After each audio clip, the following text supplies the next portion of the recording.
So for today's video guys, puntahan po natin yung mga seedling ng mga palay dito sa Taiwan. Papakita ko po sa inyo kung ano yung pagtanim. At tingnan natin kung ano yung mga tinatamnan nila ng mga seedling. So by the way mga katips, nagmotor lang tayo kasi madadaanan ko lang to pag pumunta ako dun sa kapatid ko. At alam nyo ba mga katips na karamihan na tinatanim nila dito sa mga lupain is mga palay talaga. O kaya season na talaga sa pagtatanim ng mga palay dito sa Taiwan. Dahil summer na ngayon, may excited talaga ako nito mga katips kasi makikita natin kung paano sila mag-harvest ng mga palay. At nakita ko sa video ng kapatid ko, napaka-high-tech na mag-harvest. Nandito na po tayo. Sa likuran ko yung mga seedling ng mga palay. So lalapitan na natin mga katips. Tingnan na natin kung ano yung nilagyan nila. Nilagay talaga nila ng box. Yan o. Tingnan nyo yan.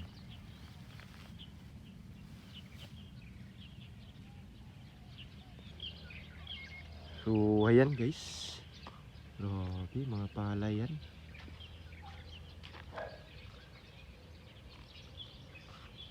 Diba ang ganda tingnan.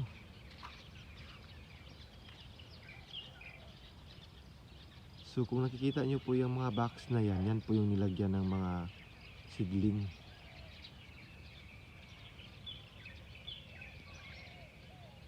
Yan o. So ito na po yung hitsura na natanggal na po siya sa box.